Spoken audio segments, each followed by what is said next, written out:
Baik, selamat pagi Bapak. Perkenalkan dengan saya Dr. Lisa. Di sini saya akan melakukan pemeriksaan jalan nafas dan juga terapi pernafasan menggunakan alat.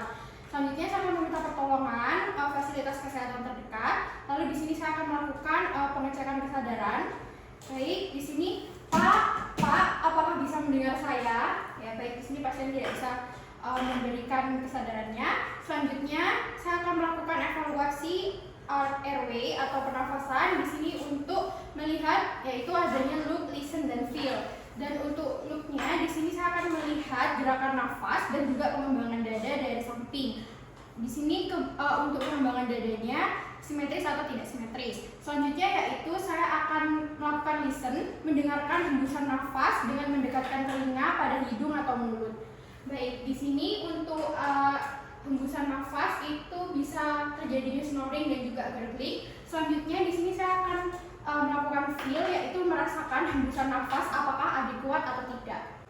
Selanjutnya saya akan memberikan terapi airway tanpa alat. Di sini apabila tidak ada fraktur, yaitu dapat melakukan chin lift dengan meletakkan jari satu tangan di bawah mandibular dan mengangkatnya ke atas untuk membawa dagu ke anterior. Dengan jari satu tangan yang sama, tekan rahang bawah untuk membuka mulut.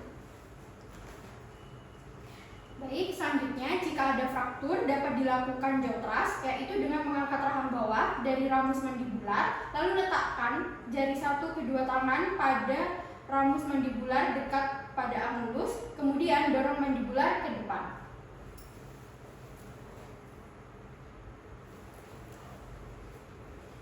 Selanjutnya, saya akan melakukan finger sweep dengan jari 2 dan 3 yang dibungkus dengan kasar untuk membersihkan mulut dari sumbatan parsial, yaitu dapat berupa bekas muntahan, gumpalan darah, dan juga apabila terdengar suara nafas tambahan seperti gurgling dan juga crowing.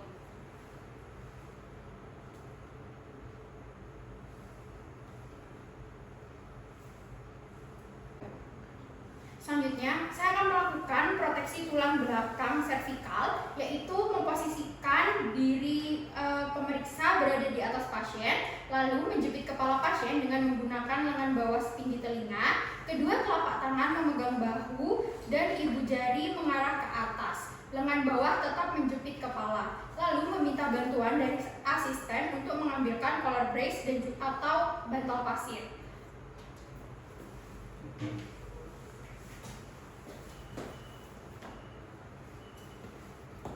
Ujung collar brace yang ukurannya sesuai dimasukkan dari sisi belakang dan sedikit melewati leher. 1, 2,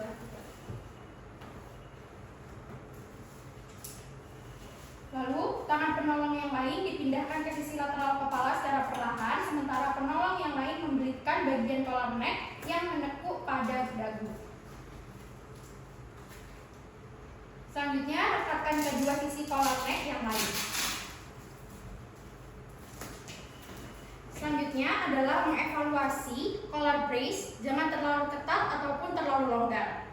Selanjutnya adalah memasangkan bantal pasir di kedua sisi leher, lalu memperhatikan posisi dan kenyamanan dari pasien. Selanjutnya pada pasien sadar dengan kasus tersedak, yaitu menenangkan pasien sebisa mungkin sambil merangkur dari belakang jika sumbatan jalan nafas dalam kategori ringan dan pasien masih bisa batuk dengan efektif, memotivasi pasien untuk batuk. Baik Kak, silakan untuk batuk Kak.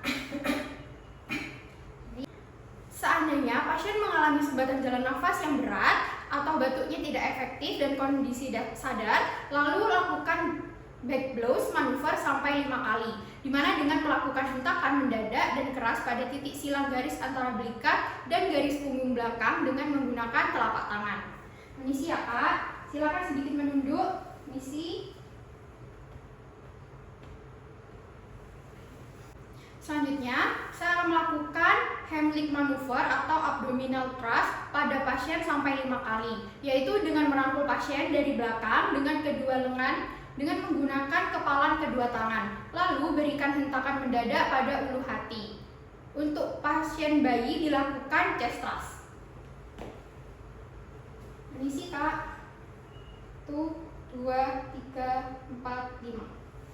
Selanjutnya saya akan melakukan evaluasi pada kondisi pasien, apakah sumbatannya sudah bisa keluar atau tidak, lalu apakah pasien ini menjadi sadar atau tidak. Jika pasien ini tidak sadar, maka akan dilakukan CPR. Selamat pagi Bapak, perkenalkan dengan saya Dr. Lisa. Di sini saya akan melakukan pemberian terapi pernafasan dengan menggunakan alat. Selanjutnya saya akan meminta pertolongan fasilitas kesehatan terdekat. Lalu di sini saya akan melakukan pengecekan kesadaran. Bapak, apakah Bapak bisa mendengar saya? Baik, di sini untuk kesadaran pasiennya tidak sadarkan diri. Selanjutnya saya akan melakukan evaluasi airway. Di sini saya akan mengecek dari samping pasien. Lalu saya yang pertama kali akan lakukan adalah look, yaitu melihat gerakan nafas dan pengembangan dada dari sisi samping. Baik, di sini untuk gerakan nafas dan pengembangan dadanya tidak simetris ya. Selanjutnya adalah listen. Di sini saya mendengarkan hembusan nafas dengan mendekatkan telinga pada hidung atau mulut. Baik, di sini saya melihat apakah ada hembusan nafas atau tidak. Selanjutnya saya akan melakukan feel, yaitu merasakan hembusan nafas apakah ada kuat atau tidak. Selanjutnya, saya akan melakukan nasopharyngeal airway, yaitu nilai nostril untuk mencari yang lebih lebar dan tidak ada obstruksi, yaitu berupa polip, fraktur, ataupun perdarahan. Selanjutnya, saya akan memilih nasopharyngeal airway sesuai ukuran kelingking pasien. Selanjutnya, saya akan memberikan lubrikasi pipa nasofaring dengan lubrikan larut air atau dengan air. Posisi pasien pada keadaan netral, lalu penolong berdiri di sisi pasien. Selanjutnya, pegang pipa nasofaring seperti pensil, lalu masukkan ujung nasofaring dengan kemiringan lubang bevel menghadap ke luar. Lalu insersi dengan lembut didorong ke faring posterior.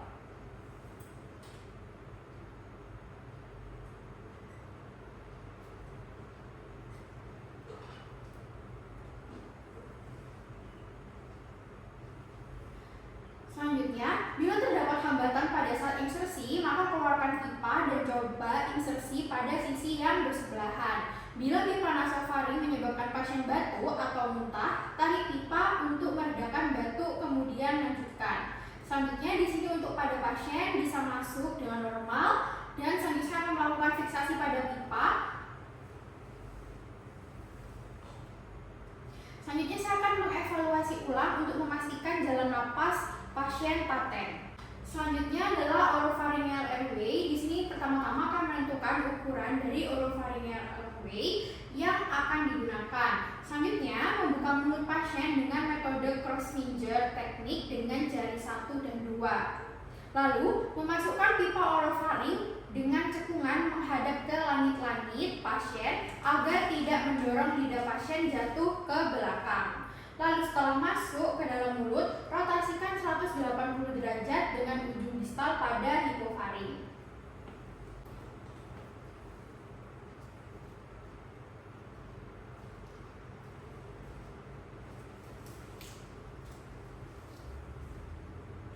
Cara kedua adalah tanpa pemutaran dengan menggunakan bantuan tongue blade untuk menekan lidah ke bawah saat pemasangan, memastikan lidah tidak terdorong ke belakang dan menutup airway. Selanjutnya saya akan melakukan evaluasi ulang airway.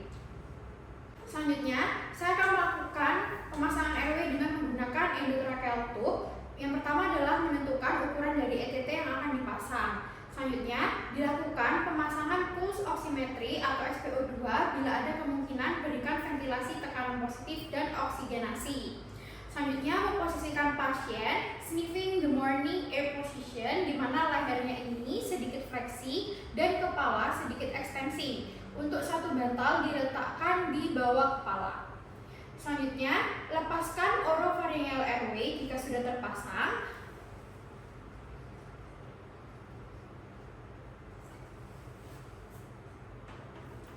Selanjutnya tangan kiri memegang laryngoskop, lalu masukkan secara gentle pada sisi kanan mulut di atas lidah, lalu singkirkan lidah ke kiri, cari epiglottis, tempatkan ujung bilah di valikula. Dengan elevasi laryngoskop, hindari mengungkit gigi bagian atas. Hal ini akan mengangkat epiglottis sehingga plika vokalis terlihat, di mana warnanya lebih pucat. Bila tidak terlihat, minta bantuan asisten untuk lakukan burp maneuver atau back up right pressure pada cartilago cricoid sampai terlihat plika vokalis.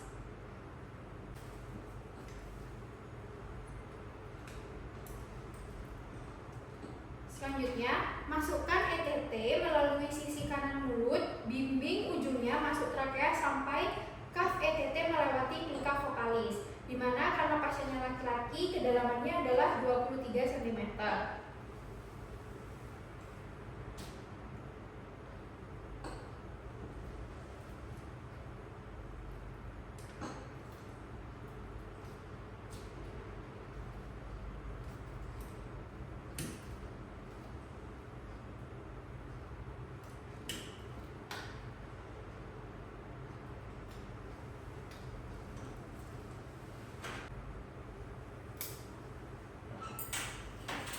Selanjutnya, hubungkan pipa ET dengan alat ventilasi seperti back valve mask yang terhubung dengan oksigen dengan kecepatan 10 hingga 12 liter per menit. Lalu, kembangkan kaf ETT secukupnya sampai tidak ada kebocoran udara dengan squid 20 cc berisi udara.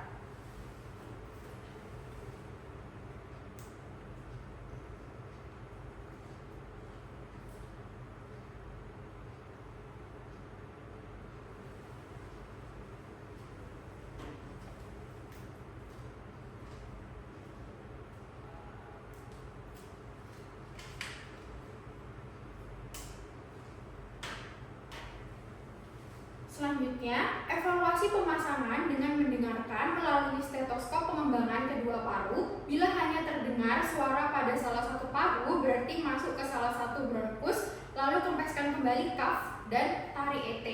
Ulangi evaluasi, jika terdengar sama pada kedua paru, berarti sudah benar dan kembangkan kaf. Bila dada tidak terlihat mengembang dan pada auskultasi terdengar gargling di epigastrium, berarti terjadi intubasi esofagus, maka kempeskan kaf dan tarik ET, ulangi pemasangan ETT.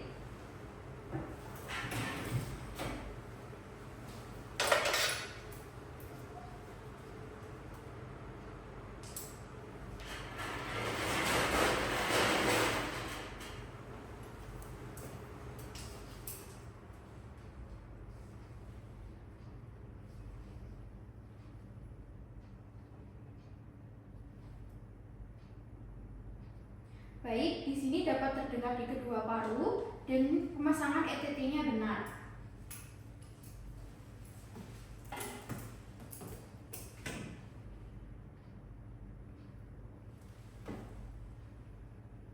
Selanjutnya adalah memasang oropharyngeal airway dengan cekungan menghadap ke atas terlebih dahulu, kemudian putar 180 derajat menyentuh palatum molar.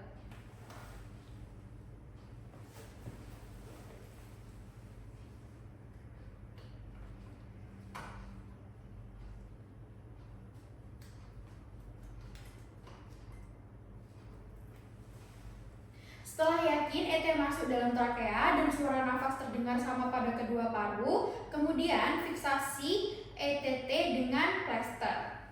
Baik, di sini untuk suara nafasnya tadi sudah terdengar sama pada kedua paru. Selanjutnya saya akan melakukan fiksasi pada ETT.